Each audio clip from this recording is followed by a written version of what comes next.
Hi buddies, இன்னைக்கு பார்க்கக்கூடிய உண்மை சம்பவம் தமிழ்நாட்டினுடைய கன்னியாகுமரி மாவட்டத்தைச் சேர்ந்த நாகர்கோவிலுக்கு அருகாமையில் ஒரு பெண்மணி துக்கத்தால் தூக்கு போட்டு மாண்ட பிறகு ஏற்பட்ட அதிபயங்கர அமானுஷ நிகழ்வை தாங்க முழுமையாக பார்க்க போகிறோம். இன்னைக்கு பார்க்கக்கூடிய இந்த வீடியோவும் கொஞ்சம் கூட த்ரில்லிங் மற்றும் அமானுஷம் குறையாமல் நீங்கள் அப்படி எதிர்பார்க்கலாங்க. இது வரைக்கும் நம்மளுடைய சேனலை சப்ஸ்கிரைப் பண்ணாமல் பார்த்துட்டு இருந்தீங்கன்னா சப்ஸ்கிரைப் பண்ணிட்டு பக்கத்தில் இருக்கக்கூடிய பெல் பட்டனையும் சேர்த்து கிளிக் பண்ணிக்கோங்க. நான் உங்கள் Afsar. Welcome to Afsar investigation.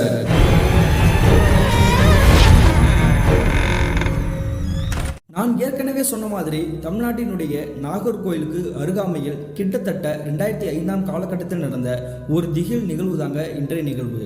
இந்த சம்பவத்தை நமக்கு மின்னஞ்சல் மூலியமாக ஷேர் பண்ணியது கோகிலா அப்படின்ற பெண்மணி தாங்க. இது இவங்களுக்கு நடச்சான்னு பார்த்தீங்கன்னா இல்லைங்க, இவங்களுடைய தோழி மாண்ட பிறகு நடந்ததாக இந்த சம்பவம். அப்படி என்ன நடந்துச்சுன்னு பார்த்தீங்கன்னா கிட்டத்தட்ட 2005 காலகட்டத்தில் இந்த மின்னஞ்சலை ஷேர் பண்ணிய கோகிலா இருக்காங்க இல்லையா, கிட்டத்தட்ட +2 படிச்சுட்டு இருந்திருக்காங்க. இவங்க வீடு அமைந்திருக்கக்கூடிய இடத்துல இருந்து ஒரு 4 வீடு தள்ளி தாங்க இவங்களுடைய தோழியான சிவசங்கரி அப்படின்ற பெண்மணியும் வாழ்ந்துட்டு இருந்திருக்காங்க. அவங்களுடைய குடும்பத்தை பற்றி சொல்லணும்னா அப்பா அம்மா சிவசங்கரி, இவங்களுக்கு மீனா அப்படின்ற ஒரு தங்கச்சி இருந்திருக்காங்க. இவங்களுடைய தங்கச்சிக்கும் இவங்களுக்கும் கிட்டத்தட்ட 1 வயசு தாங்க டிஃபரன்ஸ் இருந்திருக்கும்.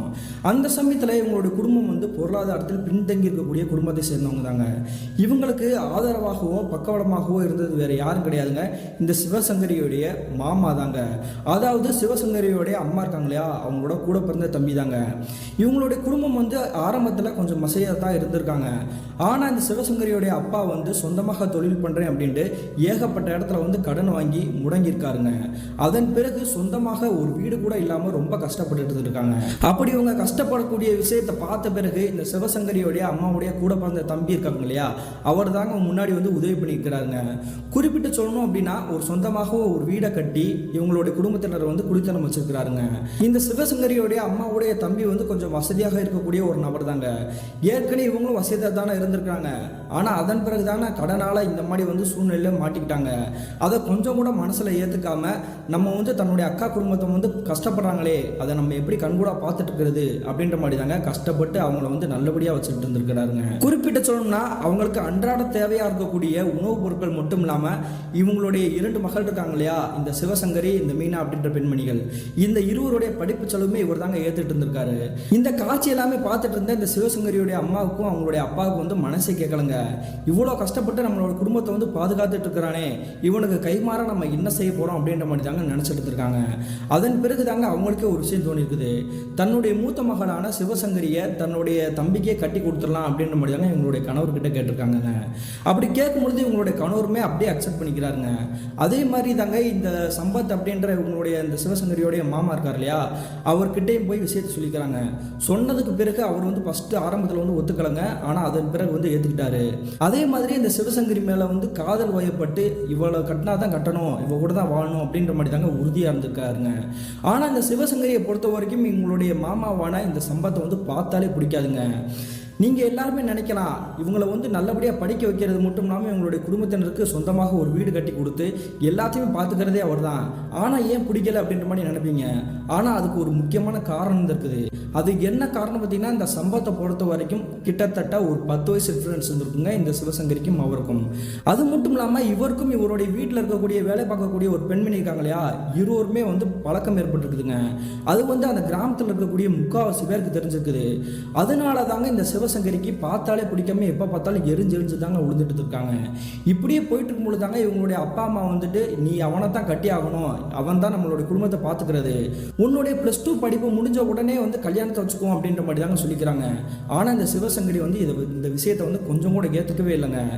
எப்போ பார்த்தாலும் அழுதபடியே தாங்க இருந்திருக்கிறாங்க.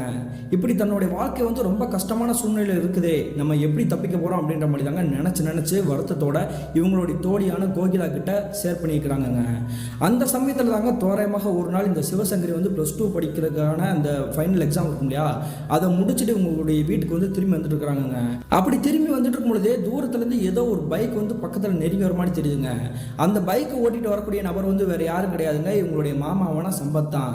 கையில் ஒரு பை நிறைய மல்லிகைப்பூ வச்சுக்கிறாருங்க. அது இவர் ஸ்கூலுக்கு பக்கத்துலேயே கேட் இருக்கும் இல்லையா, அந்த இடத்துக்கிட்ட இருந்தாங்க அந்த பூ எடுத்து இவங்களுடைய கையிலே கொடுக்குறாருங்க. இந்த மல்லிகைப்பூ உன் தலையில் நானே வச்சு விட்றேம்மா, தலையில் மல்லிகைப்பூ வச்சுட்டு என் வண்டிக்கு பின்னாடி ஏறி உட்காரு, நானே உன்னை வீட்டில் வந்து ட்ராப் பண்ணிடுறேன் அப்படின்ற மாதிரி தாங்க சொல்கிறாங்க. இதை பார்த்த உடனே சுற்றி இருக்கக்கூடிய தோழிகள் எல்லாருமே இந்த சிவசங்கரியை உத்து பார்த்துக்கிறாங்கங்க. பார்த்ததுக்கு பிறகு இவங்களுக்கே வந்து அதிர்ச்சி ஆகிருக்குது. இப்படிலாம் நடுரோட்டில் வச்சுட்டு இந்த மாதிரி பண்ணாதீங்க மாமா, எனக்கு ரொம்ப அசிங்கமாக இருக்குது, எதுவாக இருந்தாலும் வீட்டுக்கு வந்து கொடுங்க அப்படின்ற மாதிரி தாங்க கோவத்தோட சுடுன்னு பேசிக்கிறாங்க. இவங்க இப்படி பேசுறதை கேட்டுக்கிட்டு இருந்தால் எதிர்ப்புத்தில் இருக்கக்கூடிய இவங்களுடைய மாமாவான சம்பத் வந்து என்ன பண்ணுறாருன்னா கோவத்தோட இவங்களுடைய கண்ணத்தை சேர்த்து பலாரும் நிறைஞ்சிருக்கிறாருங்க. நான் தானே உன்னை கட்டிக்க போகிறேன், எவன் என்ன சொல்லுவான், எவன் அசிங்கமாக நினைப்பான், முதல்ல வீட்டுக்கு போடி அப்படின்ற மாதிரி தாங்க அந்த மல்லிகைப்பூ எடுத்து இவங்களுடைய கையிலே கொடுத்துட்டு அவர் வண்டி எடுத்து கிளம்பியிருக்கிறாருங்க. அழுதபடியே இந்த சிவசங்கரி இவங்களுடைய வீட்டுக்கு வந்து இவங்களுடைய அப்பா அம்மா கிட்டே சொல்லிக்கிறாங்க. எதுக்கடி இப்படி அழுதுட்டு இருக்க, என்ன பிரச்சனைன்னு கேட்கும்போது தாங்க நடந்த விஷயத்த சொல்லிக்கிறாங்க. சொன்ன பிறகு இவங்களுடைய அப்பா அம்மா வந்து இந்த சிவசங்கரி தாங்க கண்டு மணிக்கு திட்டுறாங்க. கட்டிக்க போகிறதே அவன் தானே, அவன் மல்லிகைப்பூ வாங்கி தராம வேற யார் வாங்கி தருவா, இதை போய் ஒரு குறையா வந்து நீ சொல்லிட்டு இருக்கிற, ஒழுங்கு மரியாதையாக சொல்றதெல்லாம் கேட்டுக்கோ, உன்னோட படிப்பு முடிஞ்சதுக்கு அப்புறம் திருமணம் நடக்க போகிறது வந்து உறுதி, அதை யாராலையும் மாற்ற முடியாது அப்படின்ற மாதிரி சொல்லிக்கிறாங்க. அதே மாதிரி கிட்டத்தட்ட ஒரு 2 மாத காலகட்டங்களுக்கு பிறகு இவங்களுடைய குடும்பத்தினர் முடிவு எடுத்த மாதிரியே இந்த சிவசங்கரிக்கும் இவங்களுடைய மாமாவான சம்பத்துக்கும் திருமணம் நிச்சயிக்கப்படுது. எவ்வளவோ வேணான்னு தடுத்துமே உங்களோட குடும்பத்தினர் வந்து அதை கேட்கவே இல்லை.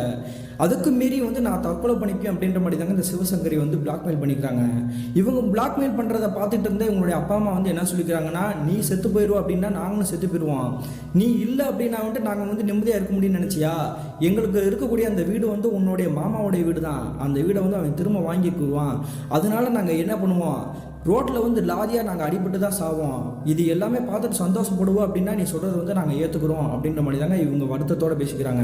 தன்னுடைய அப்பா அம்மா வந்து சொல்கிறதுல வந்து ஒரு வித நியாயம் இருக்குது, அதனால இந்த திருமணத்துக்கு நம்ம சம்மதிப்போம் அப்படின்ற மாதிரி தாங்க வேண்டா விருப்போட இவங்களோட திருமணத்துக்கு சம்மதிச்சுக்கிறாங்க. அதன் பிறகு கிட்டத்தட்ட 1 வார காலகட்டத்துக்கு பிறகு இந்த சிவசங்கரிக்கும் அந்த சம்பத்துன்றவங்களுக்கும் அதே கிராமத்தை சேர்ந்த ஒரு கோயிலில் தாங்க திருமணமும் நடந்து முடியுது. அப்படி திருமணம் நடந்து முடிந்து கிட்டத்தட்ட 1 வார காலகட்டங்கள் கூட நடந்திருக்காதுங்க. இந்த சம்பத்துன்றவர் இருக்காங்க, இவருடைய மனைவியான சிவசங்கரியை கூப்பிட்டுக்கிட்டு இவங்களுடைய வீட்டுக்கே வந்திருக்கிறாங்க. அதாவது இவங்களுடைய அக்காவுடைய வீட்டுக்கு. என்னாச்சுன்னா ஏன் இப்படி கோபத்தோட வந்திருக்கிற, எதுவும் பிரச்சனை அப்படின்ற மாதிரி தாங்க இந்த சிவசங்கரியோட அம்மா கேட்டிருக்கிறாங்க. அதுக்கு இந்த சம்பத் என்ன சொல்லியிருக்கிறாருன்னா, உன்னுடைய மகளை வந்து நான் விருப்பப்பட்டு கல்யாணம் பண்ணேன், அவளுக்கு விருப்பமே இல்லானாலும் நீங்க வந்து சொல்லி புரிய வச்சு தானே கல்யாணம் பண்ணி வச்சிங்க, நானும் போதும் பார்த்துட்டு இருக்கேன், 1 வாரம் ஆயிடுச்சு திருமணமாகி, என்னை பக்கத்திலே நெருங்க விட மாட்டா, தொட வந்தாலே சுடுன்னு பேசுறா, பக்கத்தில் வந்தாலும் என்ன செத்து போயிடுவேன் அப்படின்ற மாதிரி மிரட்டுறா, ஒழுங்கு மரியாதையாக புத்துமதி சொல்லி என்னுடைய வீட்டுக்கு திரும்ப அனுப்பிச்சுவீங்க அப்படின்ற மாதிரி தாங்க இவங்களுடைய மகளை அங்கனக்குள்ளே விட்டுட்டு இவர் வந்து அவருடைய வீட்டுக்கே கிளம்பி இருக்கிறாருங்க. அப்படி வீட்டுக்கு போன பிறகு இந்த சிவசங்கரியை பிடிச்சிட்டு அவங்களுடைய அப்பா அம்மா வந்து கண்டு மணிக்கு திட்டுறாங்க. இதை பார்த்துட்டு இருந்தால் எங்களுடைய தங்கச்சியான மீனாக்கு வந்து 1 வயசு தானே டிஃப்ரென்ஸு, நடக்கக்கூடிய விஷயங்கள் எல்லாமே அவங்களுக்குமே தெரியும் இல்லையா, அவங்க வந்து ஏற்றுக்கிட்டு சண்டை போட ஆரம்பிச்சிருக்காங்க. அக்காவோட வாழ்க்கையை நீங்கள் வந்து சீரழிச்சிட்டீங்க, இப்பயுமே அவளை வந்து பாடாப்படுத்துறீங்க, உங்களுக்கு என்னதான் பிரச்சனை அப்படின்ற மாதிரி கேட்குறாங்க. உனக்கு சின்ன வயசு, உனக்கு ஒன்றுமே தெரியாது, நீ முதல் வெளியே தூர போடி அப்படின்ற மாதிரி தாங்க விரட்டி அடிச்சுக்கிறாங்க. அதன் பிறகு இவங்களுடைய மகளான சிவசங்கரியை போட்டு அடி நடிச்சுக்கிறாங்க. உனக்கு திருமணம் ஆயிடுச்சு, புரியுதா புரியலையா, உன் கழுத்தில் எப்போ தாலி அடிச்சோ அதன் பிறகு வந்து நீ தான் அவரை வந்து ஏற்று வாழ பழகிக்கணும், அவர் என்ன சொன்னாலும் கேட்டுக்கணும், அப்புறம் ஏண்டி தள்ளி போகிற, உனக்கு நடக்கக்கூடிய முதலிரவே நடக்கலையாம்ல அப்படின்ற மாதிரி தாங்க இவங்களுடைய அம்மா கேட்டுக்கிறாங்க. அதன் பிறகு இந்த சிவசங்கரின்ற பெண்மணி என்ன சொல்கிறாங்கன்னா, எனக்கு இந்த திருமணத்தில் விருப்பமே இல்லை, இருந்தாலுமே நீங்கள் சொல்கிறதுக்காக தான் நான் திருமணம் பண்ணேன், ஆனால் இங்கே இருக்கக்கூடிய வேலைக்காரி கூட தான் அவர் வந்து எனி டைமும் வந்து அட்டாச்சில் பேசிகிட்டே இருக்கிறாரு, அது மட்டும் இல்லாமல் அந்த வேலைக்காரியை வந்து பாடாப்படுத்துகிறா, கொடுமைப்படுத்துகிறா, என்னால் தாங்க முடியலம்மா, தயவு செஞ்சு நான் மறுபடியும் அந்த வீட்டுக்கு போகவே மாட்டேன் அப்படின்ற மாதிரி ஓன் எழுதிருக்காங்க. ஆனால் இதை கேட்டுட்டு இருந்தால் எங்களுடைய அப்பா அம்மா வந்து இந்த விஷயத்த கொஞ்சம் கூட அவங்க காதலியே வாங்கிக்கவே இல்லைங்க. நீ மறுபடியும் அந்த இடத்துக்கு போய் தான் ஆகணும், அவன் கூட தான் வாழ்ந்தாகணும், இது வந்து தலையெழுத்து, இதை யாருனாலையும் மாற்ற முடியாது, ஒழுங்கு மரியாதையை போடி அப்படின்ற மாதிரி தாங்க அடிச்சு அனுப்பிச்சுட்ருக்காங்க. அன்றைய இரவே இந்த சிவசங்கரி வருத்தத்தோட இவங்களுடைய தோழி இருக்காங்க இல்லையா, அதாவது இந்த கோகிலா, அந்த பெண்மணி கிட்ட நடந்த விஷயத்தெல்லாம் சொல்லிட்டு தாங்க இவங்களுடைய கணவருடைய வீட்டுக்கே போயிருக்கிறாங்க. அப்படி கணவருடைய வீட்டுக்கு போயிட்டு அன்றைய இரவு வந்து முதலீடு நடக்கிறதுக்காக ஏற்பாடுகள்லாம் இருந்திருக்குதுங்க. அன்றைய இரவு அப்படி கழிஞ்சிருச்சு. மறுநாள் காலையில் விடிஞ்ச பிறகு அந்த வீட்டில் வந்து அலறக்கூடிய ஒரு சத்தம் கேட்குதுங்க. அந்த சத்தம் போடக்கூடிய நபர் வந்து யாருன்னு பார்த்தீங்கன்னா அந்த வீட்டில் வேலை பார்க்கக்கூடிய ஒரு வேலைக்கார பெண்மணி தாங்க. என்னாச்சு, ஏன் இப்படி சத்தம் போடுற அப்படின்ற மாதிரி தாங்க இந்த சம்பவத்தை வந்து உள்ள நுழைஞ்சபடி கேட்குறாருங்க. எதிர்ப்புறத்தில் பாருங்க அப்படின்ற மாதிரி தாங்க கை நீட்டி காட்டுறாங்க இந்த வேலைக்கார பெண்மணி. அப்படி இந்த இருவரும் பார்க்கும்பொழுது பேரெதிர்ச்சி. என்ன நடந்ததுன்னு பார்த்தீங்கன்னா அவங்களுடைய வீட்டுக்குள்ளேயே வந்து ஒரு ஸ்டோர் ரூம் மாதிரி ஒரு அடைக்கப்பட்ட ஒரு ரூம் இருந்திருக்குங்க. அந்த ரூமில் வந்து இடிஞ்சு போன பலகா மரங்கள் மட்டும் ஏகப்பட்ட ஜாமான்கள்லாம் பர்னிச்சர்கள்லாம் இருந்திருக்குதுங்க. அந்த ரூமில் தாங்க ஏதோ ஒரு உருட்டக்கூடிய சத்தம் கேட்குதுங்க. சத்தம் கேட்ட உடனே இவங்க கதவை தொடர்ந்து பார்க்கும் பொழுது எதிர்ப்புறத்தில் இவங்களுடைய மனைவியான சிவசங்கரி தூக்கு போட்டு இறந்து போய் கிடக்குறாங்க. அவங்க இறந்தது வந்து ரொம்ப நேரத்துக்கு முன்னாடிலாம் கிடையாதுங்க. இப்போதானே அந்த உருட்டக்கூடிய சத்தம்லாம் கேட்டுச்சு. கழுத்து நல்லா இறுகிடுச்சு போலங்க. நாக்கு பூரா அப்படியே வெளியே வந்துருச்சு. கண்கள் எல்லாமே முழி பிதுங்கி அப்படியே வெளியே நீட்டிக்கிட்டு இருக்குதுங்க. இதை பார்த்த உடனே ஐயோன்னு அலறி அடிச்சு கத்திருக்காருங்க இந்த சம்பத் அப்படின்றவர். அதன் பிறகு இவங்களுடைய குடும்பத்தினருக்கு செய்தி சொல்லி இவங்களுடைய வீட்டுக்கே வந்திருக்காங்க. என்னுடைய மக வந்து எவ்வளவோ சொன்னாலே நான் எனக்கு வாழ பிடிக்கல, அவன் கூட எனக்கு வாழ பிடிக்கலன்ட்டு நான் கொஞ்சம் கூட கேட்காம திருமணம் பண்ணி வச்சிட்டேனே. இப்படி சாகரக்காண்டியா நான் இந்த இருவருக்கும் வந்து திருமணம் பண்ணி வச்சேன் அப்படின்ற மாதிரி தாங்க இவங்களுடைய அம்மா தலையில் அடிச்சபடி அழுதுட்டு இருக்காங்க. அதன் பிறகு அந்த பெண்மணிக்கு நடக்கக்கூடிய இறுதி சடங்கெல்லாம் நடத்தி முடிச்சுட்டு சுடுகாட்டில் போய் அடக்கம் பண்ணிட்டு வந்திருக்காங்க. இப்படி இந்த துக்க நிகழ்வு நடந்து கிட்டத்தட்ட 1 மாத காலகட்டங்கள் கூட கடந்திருக்காதுங்க. அதுக்குள்ளேயே மனசாட்சியே இல்லாமல் இந்த சம்பத் அப்படின்றவர் இவங்களுடைய அக்கா வீட்டுக்கே வந்திருக்கிறாருங்க. அப்படி வீட்டுக்கு வந்தது மட்டும் இல்லாமல் அவர் சொல்லக்கூடிய விஷயத்தை கேட்டுட்டு இவங்களுடைய அப்பா அம்மாவுக்கு தூக்கி வாரி போட்டிருக்குது. அப்படி என்ன சொல்லிக்கிறாருன்னு பார்த்தீங்கன்னா, உங்களுடைய மூத்த மகளை வந்து எனக்கு கட்டி கொடுத்த, ஆனால் அவள் வந்து சொல் பேச்சு எதுவுமே கேட்கவே இல்லை. அவள் வந்து செத்தே போயிட்டா. அவள் செத்து போனதுக்கெல்லாம் நான் காரணம் ஆக முடியாது. நீங்கள் தான் அவளை வந்து புரிகிறபடி புத்திமதி சொல்லி அனுப்பிச்சுருக்கணும். அதனால வந்து இப்போ வந்து இளைய மகள் இருக்காளையா மீனா, அவளை வந்து எனக்கு கட்டி கொடு அப்படின்ற மாதிரி தாங்க கேட்குறாங்க. கேட்கும்பொழுது உங்களுடைய அப்பா அம்மா வந்து தூக்கி வரி போட மாதிரி தாங்க அவங்களுடைய முகத்தை வச்சுருக்குறாங்கங்க. நீ என்ன சொன்னாலும் நாங்கள் வந்து கேட்க மாட்டோம். என்னுடைய மூத்த மகள் எவ்வளவோ சொல்லி நாங்கள் கேட்காம வந்து உனக்கு வந்து திருமணம் பண்ணி வச்சோம். ஆனால் அவளையே உன்னால் பார்த்துக்க முடியல. உன்னுடைய அரக்க குணத்தை வந்து அவகிட்ட காட்டியிருப்ப போல. அதனால தான் அவள் வந்து பரிதவிச்சு இறந்து போயிட்டா. இப்போ என்னுடைய இளைய மகளையுமே உன்னுடைய வீட்டுக்கு அனுப்பிச்சு வச்சுட்டு அவளை வந்து நரகத்தில் தள்ளுறதுக்கு வந்து நாங்கள் காரணமாக மாட்டோம். தயவு செஞ்சு இந்த வீட்டை விட்டு போயிரு அப்படின்ற மாதிரி தாங்க சொல்கிறாங்க. உடனே இந்த சம்பத் அப்படின்றவருமே எதுவுமே சொல்லாமல் இவருடைய வீட்டுக்கே கிளம்பி இருக்கிறாங்க கோவத்தோட. கிட்டத்தட்ட ஒரு 2 வார காலகட்டங்கள் கடந்திருக்கும். மறுபடியும் இந்த சம்பத் அப்படின்றவர் இவங்களுடைய அக்காவுடைய வீட்டுக்கே வந்திருக்கிறாருங்க. இப்படி இந்த சம்பத் வரக்கூடிய விஷயத்தை பார்த்துட்டு இந்த சிவசங்கரியுடைய அப்பா அம்மா வந்து மறுபடியும் கொலை நடக்கிற மாதிரி தாங்க பயத்தோட பார்த்துருக்காங்க. மறுபடியும் ஏன்டா வந்து தொந்தரவு பண்ணிட்டு இருக்கா, எங்களை விட்டுட்டு போடா அப்படின்ற மாதிரி தாங்க கெஞ்ச ஆரம்பிச்சுக்கிறாங்க. ஆனால் இந்த காட்சியை பார்த்துட்டு இருந்தால் சம்பத் வந்து கொஞ்சம் கூட மனசே இறங்கலைங்க. நான் ஏற்கனவே சொன்னதான் துக்கம் நடந்துருச்சு இல்லையா, அதனால தான் நீங்கள் வருத்தத்தில் இருப்பீங்கன்றக்காக இந்த பேச்சை வந்து அப்படியே நான் விட்டுட்டு 1 வாரம் கழிச்சு வரேன். மறுபடியும் நீங்கள் வந்து வேணான்னு சொன்னீங்க அப்படின்னா வந்து இந்த வீட்டை விட்டு நீங்கள் வெளியே கிளம்புங்க. உங்களுக்கு என்னையை விட்டா இந்த ஊரில் வந்து வேறு யாருமே கிடையாது. நாதியத்துக்கு பிச்சை தான் எடுக்கணும். அதனால நான் சொல்கிறத கேட்டுட்டு உங்களுடைய இளைய மகளை வந்து எனக்கு கட்டாயமாக திருமணம் பண்ணி வைங்க. திருமணம் பண்ணி வைக்கல அப்படின்னா வந்து என்ன நடக்கும்னு எனக்கே தெரியாது அப்படின்ற மாதிரி தாங்க கோவத்தோடு சொல்லிட்டு இந்த சம்பத் அப்படின்ற ஒரு வீட்டு கிளம்பியிருக்கிறாருங்க. இப்படி இந்த நிகழ்வு நடந்ததுக்கு பிறகு இந்த அப்பா அம்மா இருக்காங்க இல்லையா, சிவசங்கரியோடைய அப்பா அம்மா வருத்தத்தோடு தாங்க இருந்திருக்கிறாங்க. இப்படி நடக்கக்கூடிய விஷயங்கள் எல்லாமே இந்த மீனான்ற பொண்ணுக்குமே தெரிஞ்சிருக்கும். ஃபஸ்ட்டு அக்காவுடைய வாழ்க்கையை அழிச்சிங்க, இப்போ என்னுடைய வாழ்க்கையை அழிக்கிறதுக்கு தயாராகிட்டு இருக்கீங்களா? தயவு செஞ்சு அவருக்கு வந்து என்னை வந்து கட்டி வச்சிடாதீங்க. நான் இன்னும் படிக்கணும், படித்து பெரிய ஆளாகணுன்றதான் என்னுடைய ஆசை. என்னுடைய வாழ்க்கையை கெடுத்துறாங்க அப்படின்ற மாதிரி தாங்க இவங்க இருவருடைய காலையே வந்து ஓன் அழுகுறாங்கங்க. இதை பார்த்ததுக்கு பிறகு தான் எங்களுடைய அப்பா அம்மாவுக்கு வந்து மனசே இறங்கி இருக்குதுங்க. நாங்கள் வந்து என்னுடைய மூத்த மகளுக்கு வந்து தெரியாதனமாக அந்த தவறு செஞ்சுட்டோம், உனக்கும் அதே மாதிரி தப்பாக செய்வோமாமா, நம்ம என்ன பண்ணுறது, பேசாமல் இந்த ஊரை விட்டே போயிருமா அப்படின்ற மாதிரி யோசிக்கிறாங்கங்க. ஆனால் அதன் பிறகு வந்து இந்த மீனா அப்படின்றவங்க வந்து கொஞ்சம் நேரமாக வந்து அமைதியாக தாங்க யோசிக்கிறாங்க. எதுவாக இருந்தாலும் என்னுடைய அக்காவுடைய சமாதிக்கு போய் நான் வந்து பேசிட்டு வரணும், அப்போ தான் என்னுடைய மனசு வந்து ஆறுதல் அடையும் அப்படின்ற மாதிரி இவங்களுடைய அப்பாவை அம்மாவையும் கூப்பிட்டுக்கிட்டு அங்கே இந்த கிராமத்தை சேர்ந்த சுடுகாட்டுக்கே போயிருக்கிறாங்க இரவு நேரத்தில். அன்றைய இரவு வந்து தோராயமாக நடுநிசி ஒரு 12 மணி இருந்திருக்கும். அந்த சமயத்தில் உங்களுடைய கிராமத்தோட சுடுகாடு வந்து ரொம்ப தூரத்துல எல்லாம் கிடையாதுங்க, கொஞ்சம் பக்கத்தில் இருந்திருக்குது. அந்த சுடுகாட்டுக்கு போன பிறகு இந்த மீனான்ற பொண்ணோட அக்கா இருக்காங்களே சிவசங்கரி, அவங்களுடைய அடக்கம் பண்ணிக்கக்கூடிய அந்த சமாதிக்கிட்டே நெருங்கி போயிட்டாங்க. அப்படி நெருங்கி போனது மட்டும் இல்லாமல் இந்த 3 பேரும் அந்த சமாதிக்கிட்டே உட்காந்து சம்மணக்கால் போட்டுட்டு ஓனு அழுக ஆரம்பிச்சிட்டாங்க. அதன் பிறகு இந்த மீனா அப்படின்ற பெண்மணி கொஞ்சம் அதிகமாகவே பேச ஆரம்பிச்சிருக்காங்க. உன்னுடைய வாழ்க்கையை வந்து என்னுடைய அப்பா அம்மாவே கெடுத்துட்டாங்கன்றது எனக்கு நல்லாவே தெரியும். ஆனால் இப்போ என்னுடைய வாழ்க்கையுமே வந்து சீரழிய போகுதுன்றதை வந்து கண்கூடா நான் பார்த்துட்டு இருக்கிறேன். நீ உண்மையிலேயே என் மேலே வந்து அன்பு வச்சிருந்தேனா, என்னுடைய அக்காவாக இருந்தேனா, இதை வந்து நீ தட்டி கேளு. இப்படி வந்து சடலமாக வந்து சமாதியில் தூங்கிட்டு இருக்கியேடி அப்படின்ற மாதிரி தாங்க அந்த மண்ணு மேலேயே சத்தியம் பண்ணி அடிச்சுக்கிறாங்க.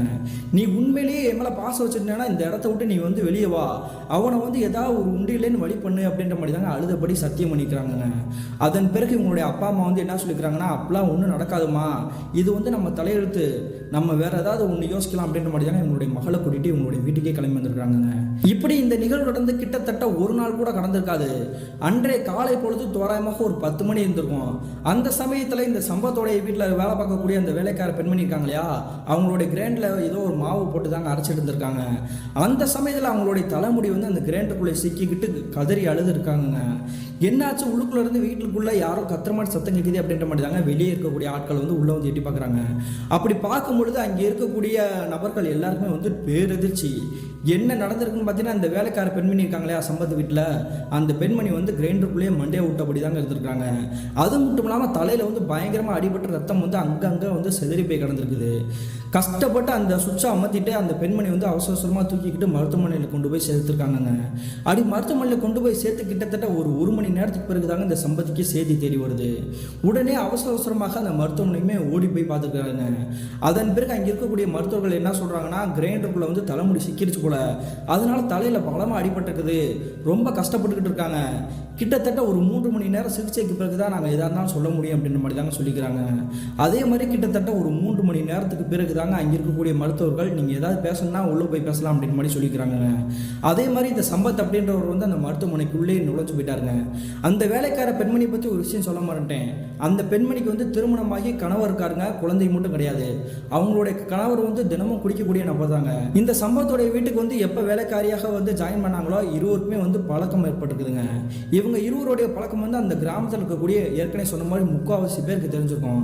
அதனால தாங்க இவர் வந்துட்டு நமக்கு வந்து நெருங்கிய ஆள் தானே அப்படின்ற மாதிரி தாங்க அந்த மருத்துவமனைக்குள்ளேயே போய் பார்த்துருக்கிறாருங்க. அப்படி பார்க்கும் பொழுது அங்கே இருக்கக்கூடிய பெண்மணி வந்து தலையில் வந்து பலமாக கட்டு போட்டு தாங்க படுத்தபடியாக கிடந்திருக்காங்க. என்னாச்சு, கொஞ்சம் கவனமாக இருக்கக்கூடாது அப்படின்ட்டு கேட்கும் பொழுது அங்கே இருக்கக்கூடிய வேலைக்கார பெண்மணி வந்துட்டு ஓன் அழுத்தபடி சொல்லிக்கிறாங்க. அப்படி என்ன சொல்லியிருக்காங்க பார்த்தீங்கன்னா, நான் ஒன்றும் பண்ணலை, எப்பயும் போல தான் நான் வந்து மாவாட்டிக்கிட்டு இருந்தேன். கிரைண்டருக்குள்ளே மாவாட்டிகிட்டு இருக்கும்பொழுதே என்னுடைய தலைமுடியை பிடிச்சி அந்த கிரைண்டருக்குள்ளே வந்து யாரோ இழுத்த மாதிரி தெரிஞ்சு, உடனே வந்து என்னுடைய தலை வந்து கொஞ்சம் அந்த வெயிட்டை வந்து தாங்க முடியாமல் உள்ளுக்குள்ளே விட்டுட்டேன். அடுத்த நிமிஷமே அதுக்குள்ளேயே முடி வந்து சுருண்டுக்கிட்டு அந்த கிரைண்டருக்குள்ளேயே வந்து அடிபட்டுருச்சு. கொஞ்ச நேரத்தில் நான் மிரண்டு போயிட்டேன். அதுக்கப்புறம் என்ன நடந்துச்சுன்னு எனக்கு தெரியல அப்படின்ற மாதிரி தாங்க ஓன் அழுதபடி சொல்லிக்கிறாங்க. அதன் பிறகு சரி, உனக்கு தேவையான பணம் உதவி எல்லாமே உன்னுடைய கணவர்கிட்டையும் உங்ககிட்டையும் கொடுத்துட்றேன், கொஞ்ச நாள்லேயே வந்து சரியாயிருமா அப்படின்ற மாதிரி தாங்க சொல்லிட்டு சம்பத் வந்து அந்த மருத்துவமனை இந்த ரூமை விட்டுட்டு வெளியே வந்திருக்காருங்க. அப்படி வெளியே வந்த கிட்டத்தட்ட ஒரு 5 நிமிஷம் கூட கடந்திருக்காது, மறுபடியும் பேரெதிர்ச்சியை உண்டாக்கக்கூடிய ஓன் அழக்கூடிய ஒரு சத்தம் கேட்குதுங்க. அந்த சத்தம் போடக்கூடிய நபர் வந்து யாருன்னு பார்த்தீங்கன்னா, அந்த வேலைக்கார பெண்மணி இருக்காங்க இல்லையா, அவங்களுடைய கணவர் தாங்க. என்னாச்சு, ஏன் இப்படி கத்திட்டு இருக்கேன் அப்படின்னு உள்ளே போய் பார்க்கும்பொழுது அங்கே பெட்டில் படுத்துருக்காங்க இல்லையா அந்த பெண்மணி, அப்படியே படுத்த படுக்க இறந்தபடி கிடந்திருக்காங்க. அதன் பிறகு தாங்க தெரிஞ்சுக்குது அந்த பெண்மணி இறந்து போயிட்டாங்க அப்படின்றது. அதுக்கு பிறகு அந்த பெண்மணியோட சடலத்தை எடுத்துகிட்டு போய் சுடுகாட்டில் போய் எரிச்சிட்டு வந்திருக்கிறாங்க. கிட்டத்தட்ட இந்த நிகழ்வு நடந்து 1 வார காலகட்டங்கள் கடந்திருக்குங்க. அந்த பெண்மணி இறந்த விஷயம் வந்து அங்கே இருக்கக்கூடிய கிராமத்து மக்கள் எல்லாருக்குமே தெரிஞ்சுக்குது. அதே மாதிரியே சிவசங்கரியோடைய அப்பா அம்மாவுக்குமே தெரிஞ்சுக்குதுங்க. அந்த வேலைக்கார பெண்மணி என்னுடைய மகளை ஏற்கனவே கொடுமைப்படுத்தியிருக்கா அப்படின்னு என்னுடைய மகளை என்கிட்ட வந்து அடிக்கடி சொல்லிக்கிறா, ஆனால் நான் கொஞ்சம் கூட கேட்டதே இல்லை. இப்போ அவள் வந்து செத்து போனது வந்து எனக்கு ரொம்ப நிம்மதி அப்படின்ற மாதிரி தாங்க நிம்மதி பெருமூச்சு விட்டுருக்காங்க. கிட்டத்தட்ட 1 வார காலகட்டத்திற்கு பிறகு மறுபடியும் பேரதிர்ச்சியை உண்டாக்கக்கூடிய நிகழ்வு நடக்கும் அப்படின்றத வந்து இந்த சம்பத் அப்படின்றவர் நினச்சி கூட பார்த்துருக்க மாட்டாருங்க. என்ன நடந்திருக்குன்னு பார்த்தீங்கன்னா, இந்த சிவசங்கரியோடைய ஆன்மா இருக்கு இல்லையா, அதோட அமானுஷத்தோட ஆட்டத்தையே காட்ட ஆரம்பிச்சிச்சுங்க. அப்படி என்ன நடந்திருக்குன்னா, அன்றைய இரவு வந்து தோராயமாக நடுநிசி ஒரு 11 மணி இருந்திருக்கும். அந்த சமயத்தில் இந்த சம்பத்தோடைய வீட்டுக்கு வாசலுக்கு வெளியவே யாரோ ஒரு பெண்மணி நின்றுக்கிட்டு, மாமா ஒரு நிமிஷம் வெளியே வாங்க அப்படின்ற மாதிரி தாங்க குரல் கேட்டுருக்குது. இந்த குரலை கேட்ட உடனே யாரோ மாமான்னு கூப்பிட்றாங்களே அப்படின்ற மாதிரி தாங்க அந்த சம்பத் அப்படின்றவர் மேலே சட்டை கூட போடாமல் அப்படி வெளியே வந்து பார்க்குறாருங்க. அப்படி பார்க்கும்பொழுது எதிர்ப்புறத்தில் நிற்கக்கூடிய நபர் வந்து யாரும் கிடையாதுங்க, இந்த சிவசங்கரி என்ற பெண்மணி இருக்காங்க இல்லையா, அவங்களுடைய தங்கச்சியான மீனா தான். என்னாச்சுமா, வீட்டுக்கு நீ தேடி வந்திருக்க, வேற எதுவும் பிரச்சனையா அப்படின்ற மாதிரி கேட்குறாங்க. அப்படி கேட்கும்பொழுது அந்த மீனான்ற பெண்மணி வந்து உங்ககிட்ட கொஞ்சம் விஷயம் பேசணும், என் பின்னாடி வாங்க அப்படின்ற மாதிரி தாங்க கூப்பிட்டுருக்காங்க. உடனே சம்பத்ன்றவரும் என்ன பண்ணிட்டாருன்னா, தன்னுடைய எதிர்கால மனைவியை நம்மளை வந்து கூப்பிடா, நம்ம போய் பேசிட்டு வருவோம் அப்படின்ற மாதிரி தாங்க பின்னாடி போயிருக்காங்க. அப்படி இந்த இருவரும் வந்து எங்கே போயிருக்காங்க பார்த்தீங்கன்னா, இந்த வீட்டுக்கு பின்னாடியே வந்து ஒரு கொல்லைப்புறம் இருந்திருக்குது. அந்த கொல்லைப்புறத்துக்கிட்ட ஒரு கிணறு இருந்திருக்குங்க. அந்த கிணறு பொறுத்த வரைக்கும் தண்ணியோடு இருக்கக்கூடிய படிக்கட்டுகளாக இருக்கக்கூடிய ஒரு கிணறு தாங்க. அந்த கிணறுகிட்ட போயிட்டு தாங்க இந்த மீனா அப்படின்ற பெண்மணி கூப்பிட்டு வச்சு பேசிட்டு இருக்காங்க. இப்போவாச்சும் சொல்லு, உனக்கு என்ன பிரச்சனை, வேற எதுக்கும் பிரச்சனைக்காக தேடி வந்திருக்கேன் அப்படின்ற மாதிரி தாங்க இந்த சம்பத் வந்து அடுக்கடுக்காக கேள்வி கேட்டுருக்கிறாரு. அப்படி கேட்கும்பொழுது இந்த மீனான்ற பெண்மணி வந்துட்டு இவங்களுடைய மாமா இருக்கார்லையா சம்பத், அவர் வந்து கட்டியே பிடிச்சிட்டாங்க. எனக்கு வந்து உன்னை ரொம்ப பிடிக்கும், ஆனால் என்னுடைய அக்கா இறந்து போனதுனால என்னுடைய அப்பா அம்மா வந்து நம்மளுடைய திருமணத்துக்கு வந்து தடையாக இருக்கிறாங்க, பேசாமல் நம்ம என்ன பண்ணலாம், நம்ம 2 பேரும் ஓடி போயிடலாமா அப்படின்ற மாதிரி கேட்குறாங்க. இப்படி கேட்கும்பொழுது இந்த சம்பத்துக்கு வந்து பேரதிர்ச்சி. என்னடி சொல்லிட்டு இருக்க, என்னை வந்து ரொம்ப உனக்கு பிடிக்குமா, இப்படி தெரிஞ்சுதான் நான் முதலே உன்னையே வந்து கட்டியிருப்பேனே, இது தெரியாமல் உன்னுடைய அக்கா வந்து ஊடால வந்துட்டா, ஒன்றும் பிரச்சனை கிடையாது, உன்னுடைய அப்பா அம்மாவெல்லாம் நானே பார்த்துக்கிறேன், போட்டு தள்ளிடுறேன், அவங்க வந்து சம்மதிச்சா அவங்கள வச்சு நம்ம கடைசி வரையும் வாழ்வோம், அப்படி இல்லைன்னா அவங்க வந்து உண்டு இல்லைன்னு பண்ணிடுறேன், நம்ம 2 பேரும் நிம்மதியாக வாழ்வோம் அப்படின்ற மாதிரி தாங்க சொல்லிக்கிறாரு. அப்படி பேசிகிட்டே இருக்கும்பொழுது இந்த சம்பத் வந்து எதிர்பார்க்காத நேரத்தில் அவருடைய காலை பிடிச்சி வாரி விட்ட மாதிரி தெரிஞ்சுக்குதுங்க. காலை வாரி விட்ட உடனே இந்த சம்பத் அப்படின்றவர் வந்து அந்த கிணறுக்குள்ளே விட்டார். நான் ஏற்கனவே சொன்னேன் இல்லையா, அந்த கிணறுல வந்து ததும்ப தண்ணி இருந்திருக்குது. அது மட்டும் இல்லாமல் ஏறி வர்றதுக்கு படிக்கட்டுகளும் அமைஞ்சிருக்குது. அந்த கிணறுக்குள்ள உழுகும் பொழுது அங்கே இருக்கக்கூடிய படிக்கட்டில் வந்து இவருடைய தோள்பட்டை வந்து பலமாக அடிபட்டுருக்குதுங்க. அப்படி விழுந்த உடனே வந்து மேலே நோக்கி பார்க்குறாருங்க. அன்றைய இரவு முழு பௌர்ணமி இரவு அப்படின்றதுனால மேலே இருக்கக்கூடிய நபர் யார் என்னன்றதை வந்து இவருக்கு வந்து நல்லாவே தெரிஞ்சுக்குதுங்க. அப்படி பார்க்கும்பொழுது இவருடைய வாழ்க்கையிலேயே மறக்கவே முடியாத காட்சி கண்கள் முன்னாடி தெரிஞ்சுக்குது. என்ன நடந்திருக்கு பார்த்தீங்கன்னா, இவ்வளோ நேரம் வந்து இந்த மீனா அப்படின்ற பெண்மணி தானே பேசிகிட்டு இருந்துன்னு நினச்சாரு. ஆனால் அங்கே நிற்கக்கூடிய ஒரு பெண்மணி வந்து தலைமுடியை விரிச்சு போட்டுட்டு கோரமான தோட்டத்தோடு தாங்க நிற்கிறாங்க.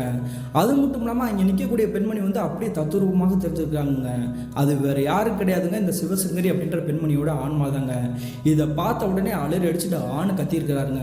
இவர் போடக்கூடிய சத்தத்தை கேட்டு அங்கே இருக்கக்கூடிய மக்கள் வந்து இரவு நேரமாக இருந்தாலுமே பக்கத்தில் இருப்பாங்க இல்லையா, கிராமத்தை பொறுத்த வரைக்கும் எல்லாருமே அந்த கிணத்துக்கிட்டே நெருங்கி வந்திருக்காங்க. அப்படி பார்த்த பிறகு தாங்க உள்ளுக்குள்ள ஒரு நபர் விழுந்திருக்காரு அப்படின்றதே தெரிஞ்சிருக்குது. அதன் பிறகு கஷ்டப்பட்டு அந்த நபரை வந்து மேலே ஏற்றி வந்திருக்கிறாங்க. என்னாச்சு, ஏன் இந்த நேரத்தில் வந்து இந்த கிணத்துக்குள்ள விழுந்தீங்க அப்படின்னு கேட்கும் பொழுது அதெல்லாம் ஒன்றும் கிடையாது, தெரியாதனமாக விழுந்துட்டேன் அப்படின்ற மாதிரி தாங்க சமாளிச்சுக்கிறாருங்க. விடிய இந்த சம்பத் அப்படின்றவர் தூங்கவே கிடையாது. மறுநாள் காலையில் விடிஞ்ச பிறகு ஒரு நிமிஷம் கூட இவருடைய வீட்டில் வந்து வெயிட் பண்ணவே இல்லைங்க. பில்லி சூனியம் செய்வன ஏவலில் ஈடுபடக்கூடிய இந்த கிராமத்தை சேர்ந்த ஒரு மாந்திரியவாதியை போய் பார்க்கலாம் அப்படின்ற மாதிரி தாங்க முடிவெடுத்து அந்த மாந்திரியவாதியோடைய வீட்டுக்கு போயிருக்கிறாருங்க. அப்படி வீட்டுக்கு போன பிறகு நடந்த விஷயத்தை கூட சொல்லிக்கிறாரு. அப்படி சொன்ன பிறகு அங்கே இருக்கக்கூடிய மாந்திரியவாதி என்ன சொல்கிறாருன்னா, உங்களுடைய மனைவியோட ஆன்மா வந்து தானாக உங்களை வந்து தேடி வரல, உங்களுடைய இரத்த பந்தம் தான் அவங்கள வந்து வேணும்னே வந்து கூப்பிட்டுருக்காங்க. அதனால தான் அந்த ஆன்மா வந்து உன்னை வந்து பழி வாங்குறதுக்காக வந்திருக்குது. அந்த ஆன்மா வந்து என்னால் எதுவும் பண்ண முடியாது அப்படின்ற மாதிரி தாங்க கை விரிச்சிருக்கிறாருங்க. தயவு செஞ்சு என்னோட உயிரை காப்பாற்றுங்க, உங்களுக்கு என்ன வேணாலும் நான் பண்ணுறேன் அப்படின்னு சொன்ன பிறகு தாங்க அந்த மாந்திரியவாதியை அக்செப்ட் பண்ணிக்கிறாருங்க. அதே மாதிரி அந்த சிவசங்கரின்ற பெண்மணியோட சடலம் வந்து சூழட்டில் இருக்கு இல்லையா, அங்கே இருக்கக்கூடிய சமாதிக்க போய் மாந்திரியை கட்டு போட்டுட்டு மறுபடியும் வீட்டுக்கு வந்துருக்குறாங்க. இந்த நிகழ்வு நடந்து கிட்டத்தட்ட ஒரு 3 நாளாக இவருக்கு எந்த ஒரு பிரச்சனையும் இல்லாமல் வந்துருக்குது. அதுக்கு பிறகு இந்த சம்பத் அப்படின்றவர் கடும் கோபத்தோட உங்களுடைய அக்காவுடைய வீட்டுக்கு போயிருக்காருங்க. அப்படி வீட்டுக்கு போனது மட்டும் இல்லாமல் அங்கே இருக்கக்கூடிய சட்டி முட்டிகள் எல்லாமே தூக்கி எரிஞ்சுக்கிறாருங்க. எவ்வளோ தைரியம் இருந்தால் என்னை போட்டு தொடர்க்கு உன்னுடைய பொண்ணோட ஆவியவே ஏவி விட்டுருப்ப, அவளை வந்து ஆவியை வந்து நான் கட்டுப்பாட்டுக்குள்ளே கொண்டு வந்து மாந்திரிவாதி மூலியமாக அடக்கி வச்சுட்டேன். இனிமேல் உன்னால் எதுவும் பண்ண முடியாது. இன்னும் 2 நாட்களில் வந்து எனக்கு வந்து திருமணம் நடந்தாகணும். திருமணம் நடக்கலை அப்படின்னா இந்த வீட்டை விட்டு எல்லாரும் வெளியே போகிறீங்க அப்படின்ற மாதிரி தாங்க கோபத்தோடு பேசிட்டு மறுபடியும் இவருடைய வீட்டுக்கு வந்துருக்காங்க. இந்த விஷயம் நடந்ததை பார்த்துட்டு இருந்தால் மீனா அப்படின்ற பெண்மணி வந்து பயத்தில் வந்து அலறி அடிச்சுட்டு இருக்காங்க. குறிப்பிட்டு சொன்னால் பயத்தோட உச்சத்துக்கே போயிட்டாங்க. ஏன்னா இன்னும் ஒரு 2 நாட்களில் வந்து தனக்கு திருமணம் அப்படின்னா என்ன பண்ணுவாங்க, அதன் பிறகு உங்களுடைய குடும்பத்தினர் வந்து என்ன பண்ணணும் ஏது பண்ணணும்னு தெரியாமல் தாங்க மொழி பிதிங்கி இருந்திருக்காங்க. அதுக்கு பிறகு தாங்க இந்த மீனா அப்படின்ற பெண்மணிக்கு சரி உங்களுடைய குடும்பத்தினருக்கு சரி ஒரு சந்தேகம் வந்திருக்குது. தன்னுடைய அக்காவுடைய ஆன்மா வந்து நம்ம சுடுகாடு போய் கூட்டு வந்தோம் இல்லையா, அதே மாதிரி தன்னுடைய அக்காவுடைய ஆன்மா தான் இந்த மாதிரி செயலை வந்து ஈடுபட்டு போல. தன்னுடைய மாமா வந்து பயமுறுத்துனது அவதான் போல. அதன் பிறகு அவளை வந்து மாந்திரியை கட்டுப்பாடு அடைச்சு வச்சுன்னு சொன்னாங்க இல்லையா, நம்ம ஏதாவது ஒரு மாந்திரிவாதியை போய் பார்ப்போம் அப்படின்ற மாதிரி தாங்க அந்த கிராமத்தை சேர்ந்த ஏற்கனவே இந்த சம்பத்து போய் பார்த்தார் இல்லையா. ஆனால் அவர் பார்த்தது அவர் தான் அப்படின்றது வந்து இவங்களுக்கு தெரியாதுங்க. தெரியாமல் இருந்தாலுமே இவங்க வந்து தானாக அந்த இடத்துக்கு போயிருக்கிறாங்க. அப்படி போன பிறகு அங்கே இருக்கக்கூடிய மாந்திரியவாதி ஏற்கனவே உங்களுடைய உறவுக்கார ஒரு பையன் தான் அந்த ஆன்மா வந்து கட்டுப்போட சொன்னான் அப்படின்ற மாதிரி தாங்க சொல்லிக்கிறாரு. தயவு செஞ்சு என்னுடைய அக்காவுடைய ஆன்மா வந்து விடுவிச்சிருங்க அப்படின்ற மாதிரி தாங்க மன்றாடி கேட்குறாங்க. அப்படி கேட்கும்பொழுது அந்த மாந்திரியவாதி வந்து என்ன சொல்கிறாருன்னா, நான் ஏற்கனவே அந்த ஆன்மா வந்து கட்டுப்பாடுக்குள்ளே வைக்க முடியாதுன்னு சொன்னேன். ஆனால் என்னுடைய உயிரே போயிடும் அப்படின்னு பயந்ததுனால தான் அந்த ஆன்மா வந்து நான் கட்டுப்பாடுக்குள்ளே வச்சேன். இப்போ மறுபடியும் நான் விடுவிச்சேன்னா என்னுடைய தொழிலுக்கே நான் செய்கிற துரோகமா. ஆனாலுமே உங்களுக்கு ஒரு வழி சொல்கிறேன், உங்களுக்கு மனசில் முழு திராணி இருந்துச்சுன்னா மட்டும் இந்த விஷயத்தை வந்து நீங்கள் செய்யுங்க அப்படின்ற மாதிரி தாங்க சொல்லிக்கிறாரு. அப்படி என்ன சொல்லிக்கிறாருன்னு பார்த்தீங்கன்னா, உங்களுடைய தம்பியோட உயிரே இதில் வந்து போகிறதுக்கு வந்து வாய்ப்பு இருக்குது. ஏன்னா உங்களுடைய ரத்த சொந்தம் தானே. அந்த சடலத்துக்கே கொண்டு போய் அங்கே இருக்கக்கூடிய மாந்திரிக தகடுகள் எல்லாத்தையுமே தகர்த்திட்டு உங்களுடைய தம்பியோடைய ஒரு ரத்தம் இருக்கு இல்லையா, அது வந்து 3 செட்டு ரத்தம் வந்து அந்த சமாதி மேலேயே விடணும். அப்படி விட்டுட்டு அந்த ஆன்மா வந்து அன்றைய இரவே வந்து உங்களுடைய தம்பியை கொள்றது கூட வாய்ப்பு இருக்குது. இதுதான் ஒரே வழி, வேறு வழியே கிடையாது அப்படின்ற மாதிரி தாங்க அந்த மாந்திரிவாதி சொல்லிக்கிறாருங்க. அதன் பிறகு உங்களுடைய குடும்பத்தினர் அனைவருமே என்ன பண்ணுறாங்கன்னா மறுபடியும் உங்களுடைய வீட்டுக்கு வந்திருக்கிறாங்க. என்னதான் எவ்வளோ பெரிய தப்பாக இருந்தாலுமே இவங்களுடைய கூட பிறந்த தம்பி அவருக்கு இந்த மாதிரி செயலை வந்து நம்ம எப்படி செய்கிறது அப்படின்ற மாதிரி தான் நினச்சிக்கிறாங்க. ஆனால் தன்னுடைய இளைய மகளுடைய வாழ்க்கையுமே சீரழிஞ்சுமே அப்படின்ற மாதிரி தாங்க பயந்துகிட்டே இருந்திருக்காங்க.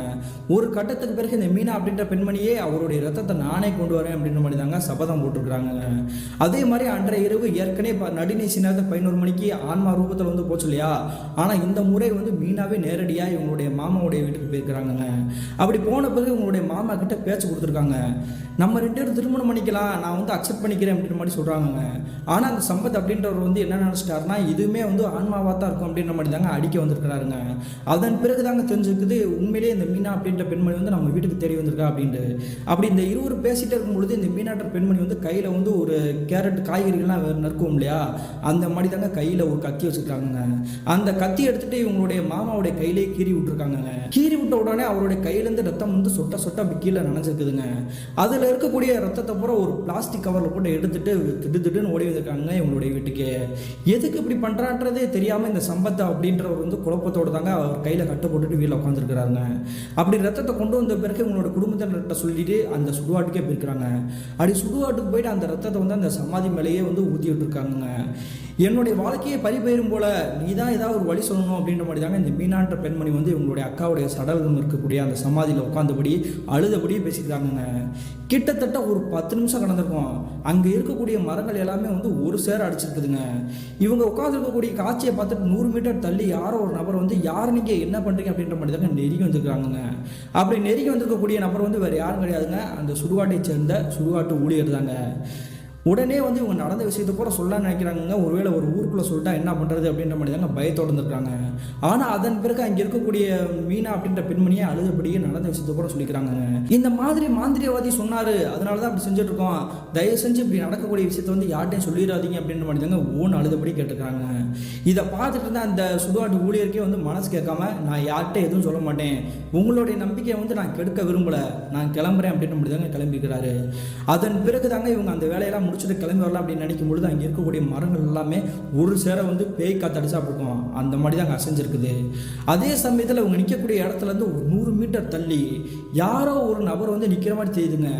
யார் இந்த நபர் இந்த இடத்துல வந்து நிற்கிறாங்க, அதான் சுடுகாட்டு ஊழியர் வந்து பார்த்து பேசிட்டு போயிட்டாரு அப்படின்ற மாதிரி தாங்க எதிர்ப்புறத்தில் பார்த்துருக்காங்க. அப்படி பார்க்கும் பொழுது இவங்களுடைய வாழ்க்கையிலே கற்பனையே பண்ண முடியாத காட்சி கண்கள் முன்னாடி தெரிஞ்சுக்குது. என்ன நடந்ததுன்னு பார்த்தீங்கன்னா இவங்களுடைய அக்காவான சிவசங்கரி, அதாவது இந்த சிவசங்கரியுடைய அப்பா அம்மா வந்து பார்த்துருக்காங்க இல்லையா, அந்த இடத்துல வந்து இந்த சிவசங்கரி அப்படி தத்ரூபமாக நின்றுட்டு இருக்காங்க. அப்படி இங்கே நிற்கக்கூடிய ஆன்மா வந்து மனித ரூபத்தில் இருந்தாலும் கொஞ்ச நேரத்திலே வந்து அப்படி கோரமான தோட்டத்துக்கு மாற ஆரம்பிச்சுக்குதுங்க. தன்னுடைய மகள் வந்துட்டா ஏதாவது ஒரு பெரிய பிரச்சனை எழுத்து விட போறா, நமக்கு இதுக்கு சம்மந்தம் இல்லை, நம்ம கிளம்பிடுவோம் அப்படின்ற மாதிரி தாங்க பயத்திலே இந்த 3 பேரும் கிளம்பி உங்களுடைய வீட்டுக்கே வந்து வீட்டு கதவை போட்டிட்டு விடிய விடிய தூங்காம தான் வந்திருக்காங்க. மறுநாள் காலையிலே உங்களுடைய வீட்டை சுற்றி வந்து யாரோ கத்துற மாதிரி சத்தம் கேட்குது. என்னடா அது சத்தம் கேட்குது அப்படின்ற மாதிரி தாங்க கதவை வந்து பயத்தோட திறந்துருக்காங்க. நான் ஏற்கனவே சொன்னேன் இல்லையா 3 பேர் வந்து விடிய விடிய தூங்கலன்ட்டு, அதனால தாங்க அந்த சத்தத்தை கேட்டோன்னே பயத்தோட திறந்துருக்காங்க. அப்படி திறந்த பிறகு அங்கே இருக்கக்கூடிய மக்கள் சொல்லக்கூடிய விஷயத்தை கேட்டு இந்த 3 பேருக்கு வந்து இருக்கூடிய நடுங்கி போயிடுச்சு. என்ன நடந்திருக்கு பார்த்தீங்கன்னா அன்றைய இரவு வந்து இந்த சமாதியில் போய் ரத்தம் விட்டுட்டு வந்தாங்க இல்லையா, அன்றைய இரவு என்ன நடந்துச்சுன்னு தெரிலங்க, எப்படி நடந்துச்சுன்னு தெரில. இந்த சம்பத் அப்படின்றவர் உங்களுடைய வீட்டில் இருக்கக்கூடிய ஸ்டோர் ரூம் இருக்கு இல்லையா, ஏற்கனவே இந்த சிவசங்கரி வந்து தூக்கு போட்டு இறந்து போனாங்களே அதே ஸ்டோர் ரூமில் தாங்க தூக்கு போட்டு இறந்து போய் கிடந்திருக்கிறாரு. இப்படி இறந்ததுக்கு பிறகு அங்கே இருக்கக்கூடிய வேலையாட்கள் வந்து எதார்ச்சியாக வந்து அவங்களுடைய வீட்டுக்குள்ளே நுழைஞ்சிருக்கும் பொழுது அந்த ஸ்டோர் ரூம் கதவு வந்து திறந்துருக்குதுங்க. உள்ளே பார்க்கும் பொழுது ஒரு நபர் வந்து தூக்கு போட்டு தொங்கியிருக்க விஷயம் வந்து அவங்களுக்கு வந்து தெரிய வந்திருக்குது. அதன் பிறகு தாங்க உங்களுடைய தம்பி இறந்து போயிட்டார் அப்படின்ற மாதிரி விஷயத்தை வந்து இவங்களுடைய வீட்டுக்கு வந்து சொல்லிக்கிறாங்க. இந்த விஷயத்தை கேட்டு உங்களோட குடும்பத்தினர் ஆடி போயிட்டாங்க. எவ்வளோ தான் தப்பு பண்ணியிருந்தாலும் தன்னுடைய தம்பி வந்து இப்படி இறந்து போயிட்டானே அப்படின்ற மாதிரி தாங்க பாசத்தோட ஓன அழுதபடி அவங்களுடைய வீட்டுக்கு போய் பார்க்க போயிருக்காங்க. அதன் பிறகு அவருடைய சடலத்தை எடுத்துக்கிட்டு இவங்க வந்து இறுதி சடங்கெலாம் நடத்தணும் இல்லையா, அந்த இறுதி சடங்கெலாம் நடத்தி எடுத்து முடிச்சுக்கிறாங்க. இப்படி இந்த துக்க நிகழ்வு நடந்து கிட்டத்தட்ட 1 வார காலகட்டமாகவே இவங்களுக்கு வந்து கியூரியாசிட்டி தாங்கலை. தன்னுடைய தம்பி வந்து செஞ்ச தப்பை வந்து நினச்சி தூக்கு போட்டு செத்து போயிட்டானா, இல்லை தன்னுடைய மகளான சிவசங்கரியோட ஆன்மா தான் போட்டு தச்சா அப்படின்ற மாதிரி தாங்க குழப்பத்தோடு இருந்திருக்காங்க. இந்த குழப்பத்தை தீர்த்துக்கிறதுக்காக அந்த கிராமத்தை சேர்ந்த அந்த மாந்திரவாதியை மறுபடியும் போய் பார்க்கலாம் அப்படின்ற மாதிரி தான் முடிவு எடுக்கிறாங்க. அப்படி போன பிறகு அங்கே இருக்கக்கூடிய மாந்திரவாதி கிட்ட இவங்க வந்து குழப்பத்தை வந்து தீர்க்கலாம் அப்படின்னு கேட்கும்பொழுது அந்த மாந்திரவாதி வந்து என்ன சொல்லிக்கிறாருன்னா, நான் தான் அன்றைய இரவே அவங்கள்ட்ட சொன்னேன்ல, ரத்த பலி கொடுத்தோம் அப்படின்னா வந்துட்டு உங்களுடைய தம்பியோட உயிர் வந்து போகிறதுக்கு வாய்ப்பு இருக்குது, அதை யாருனாலே மாற்ற முடியாது அப்படின்னு நான் சொன்னேன் இல்லையா, அதுதான் நடந்திருக்குது. நீங்கள் எதையும் நினச்சி வருத்தப்படாதீங்க, உங்கள் தம்பி செஞ்ச தப்புக்கு வந்து தண்டனை கிடச்சிருச்சு. அந்த ஆன்மா வந்து அடக்கி வச்சதே மிகப்பெரிய பாவம். யாரோ ஒருத்தவங்க நல்லவங்களுக்கு வந்து ஒரு பிரச்சனை வருது, அந்த ஆன்மாவால் ஏதாவது ஒரு தீங்கு வருது அப்படின்னா வந்து நானே அடக்கி வச்சுக்கிறது வந்து நல்லது தான். ஆனால் அந்த ஆன்மா வந்து ஒரு தூய ஆன்மா அப்படின்றத தெரிஞ்சுமே, புனித ஆன்மான்றதை புரிஞ்சுமே நான் வந்து இந்த மாதிரி ஒரு தப்பான ஒரு செயலை வந்து ஈடுபட்டுட்டேன். ஒருவேளை இந்த விஷயத்தை வந்து நான் செய்யாமல் இருந்தேன்னா உங்களுடைய தம்பி வந்து எப்பயோ இறந்து போயிருப்பாரு அப்படின்ற மாதிரி தான் சொல்லிக்கிறாரு. நீங்கள் இதெல்லாம் நினச்சி வருத்தப்படாதீங்க, நீங்கள் சந்தோஷமாக வீட்டுக்கு போங்க. முடிஞ்சால் உங்களுடைய மகளான சங்கரியோட ஆன்மா அந்த சமாதி இருக்கு இல்லையா, அந்த சமாதிக்கு போயிட்டு பூஜை பண்ணிட்டு வாங்க அப்படின்ற மாதிரி தாங்க சொல்லிக்கிறாங்க. அதன் பிறகு உங்களோட குடும்பத்தினர் அனைவருமே உங்களுடைய வீட்டுக்கே திரும்பி வந்திருக்கிறாங்க. கிட்டத்தட்ட ஒரு 2 நாட்களுக்கு பிறகு மறுபடியும் இந்த சுடுகாட்டுக்கே போய் அங்கே இருக்கக்கூடிய சுடுகாட்டு ஊழியர்கிட்ட வந்து மன்றாடி இருக்காங்க. நாங்கள் நினச்ச மாதிரியே என்னுடைய தம்பியோடைய உயிர்மை பறி போயிருச்சு. இது எல்லாத்துக்குமே என்னுடைய மகளுடைய ஆன்மா தான் காரணம். இது வந்து நீங்கள் நம்புறீங்களோ நம்பலையோ, இதை வந்து கண்கூடாவே நாங்கள் பார்த்துக்கிட்டோம், தெரிஞ்சுக்கிட்டோம். என்னுடைய மகளான சங்கரியோடைய ஆன்மா இருக்கக்கூடிய அந்த சமாதி இருக்கு இல்லையா, அந்த சமாதி கிட்ட நாங்கள் கொஞ்ச நேரம் போய் அமைதியாக பேசணும் அப்படின்ற மாதிரி தாங்க சொல்லிக்கிறாங்க. சரிங்க, உங்களுடைய விருப்பம் அப்படின்ற மாதிரி தாங்க அந்த சுடுகாட்டு ஊழியமே சொல்லி வழி அனுப்பிச்சு வச்சுக்கிறாருங்க. அதே மாதிரியே இந்த சங்கரியோடைய தங்கச்சியான மீனா அவங்களுடைய அப்பா அம்மா வந்து அந்த சமாதி கிட்டே நெருங்கி போயிட்டாங்க. அப்படி போன பிறகு கிட்டத்தட்ட 1/2 மணி நேரம் அழுதபடி தாங்க இருந்திருக்காங்க. உன்னுடைய வாழ்க்கையை வந்து நீ எவ்வளவோ சொல்லி வேணான்னு சொல்லி வந்து நாங்கள் கேட்காம அழிச்சிட்டோமேடி, எங்களை வந்து மன்னிச்சுக்கோ. நீ செத்த பிறகுமே வந்துட்டு உன்னோட தங்கச்சியோட வாழ்க்கை போயிடக்கூடாது அப்படின்றக்காக வந்து துணையாக வந்து நீ நின்ற இல்லையா, அதனால இன்னையிலேருந்து நீ தான் எங்களுடைய குலதெய்வம் அப்படின்ற மாதிரி தாங்க வருத்தத்தோட பேசிக்கிறாங்க. அப்படி பேசிகிட்டே இருக்கும்பொழுது இங்கேருந்து வந்துச்சுன்னு தெரியலங்க, இவங்களுடைய தலைக்கு பக்கத்தில் வந்து வித்தியாசமான ஒரு பூ வந்து விழுந்துருக்குதுங்க. அப்படி பூ விழுந்தது பிறகு தாங்க தெரிஞ்சுக்கிது தன்னுடைய மகளுடைய ஆன்மாவே வந்து பூ போட்டிருக்குது, இனி நமக்கு எந்த பாதிப்பும் கிடையாது அப்படின்ற மாதிரி தாங்க இவங்க 3 பேருமே வந்து உங்களுடைய வீட்டுக்கே வந்திருக்காங்க. அன்றைய பொழுதுலேருந்து இவங்களுடைய மூத்த மகளையே இவங்களுடைய குலதெய்வமாக நினச்சிக்கிட்டு இவங்க எந்த ஒரு காரியம் செஞ்சாலுமே அவங்களுடைய மூத்த மகள்கிட்ட பர்மிஷன் கேட்டுட்டு தாங்க செய்கிறது வந்து வழக்கமாகவே இருந்திருக்குது. அதே மாதிரி அவங்களுக்கு எந்த ஒரு அமானுஷத்தால் பாதிப்பால் எந்த ஒரு தாக்கமும் இல்லாமல் நிம்மதியாக தாங்க இருந்திருக்காங்க. கிட்டத்தட்ட 2005ஆம் காலகட்டத்தில் என்னுடைய தோழி இறந்ததுக்கு பிறகு அவங்களுடைய குடும்பத்தினருக்கு நடந்தது பிறகு இந்த சம்பவத்தை கொஞ்சம் கூட மாறாமல் அப்படியே அவங்களுக்கு வந்து நான் ஷேர் பண்ணிக்கிறேன் அப்படின்ற மாதிரி தாங்க சொல்லி முடிச்சுக்கிறாங்க. இந்த சம்பவத்தை ஷேர் பண்ணியே கோகிலாக்கு ஒரு நன்றி சொல்லிக்கலாங்க. மீண்டும் இது போன்ற தரமான திரளான சுவாரஸ்யமான நிகழ்வுடன் உங்களை சந்திக்கும் வரை நான் உங்கள் அப்சர்.